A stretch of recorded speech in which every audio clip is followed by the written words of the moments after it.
Switching gears here, activist investor Elliott Management has built a multi-billion-dollar stake in Salesforce. This news comes as the company has recently faced turbulent times with major layoffs and the departure of co-CEO Bret Taylor.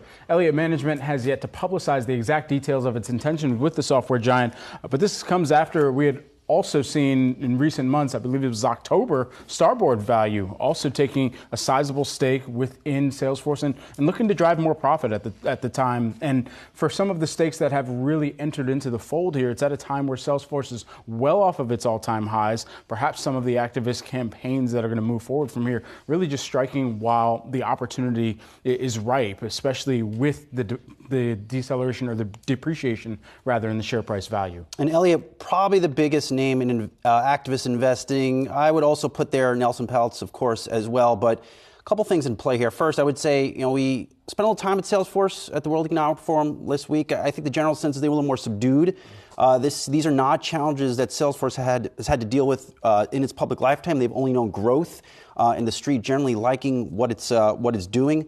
But I will say this, I think they do need to publicly start getting out in front of the stuff. Now, Salesforce declined to comment to me on this Elliott position. Now, a source also tells me that Elliott has taken a multi-billion-dollar position in Salesforce, and they could ultimately push for a board seat. That's what they did over when they took a position, I believe, in 2020 from Twitter.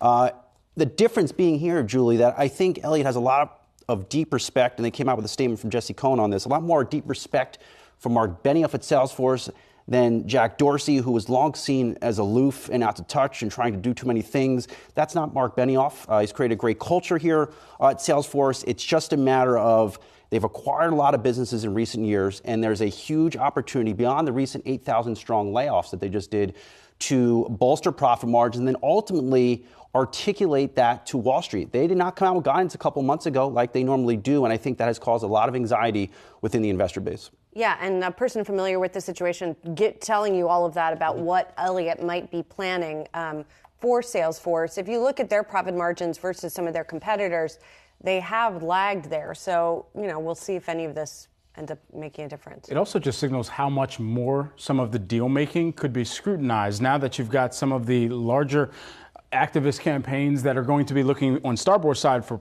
profitability, but broadly here, for both of these entities that have now taken sizable stakes, they're going to be looking across any type of deal making that gets done in order to integrate another component of technology. Salesforce has done a ton of deals, and some of those, you think back to Tableau, you think back to even the $27 billion deal with Slack, and any of the deal making that gets done right now in order to grow out the business is going to have to be even more accretive to the business in the near term in order to achieve some of those profitability standards that the activist campaigns are now pushing for. I do think this one can get a little contentious too, not on the par what we're seeing over at Disney with Peltz and Iger. I just think Iger and his board remain a little out to lunch. Iger's best-in-class leader, but they are out to lunch, I think, on what Peltz wants to ultimately accomplish here. I do think Mark is starting to understand the situation over at Salesforce, what some of these activists want. Starboard is still in Salesforce. It's just a matter of him pulling the trigger on some of these initiatives and these profit margin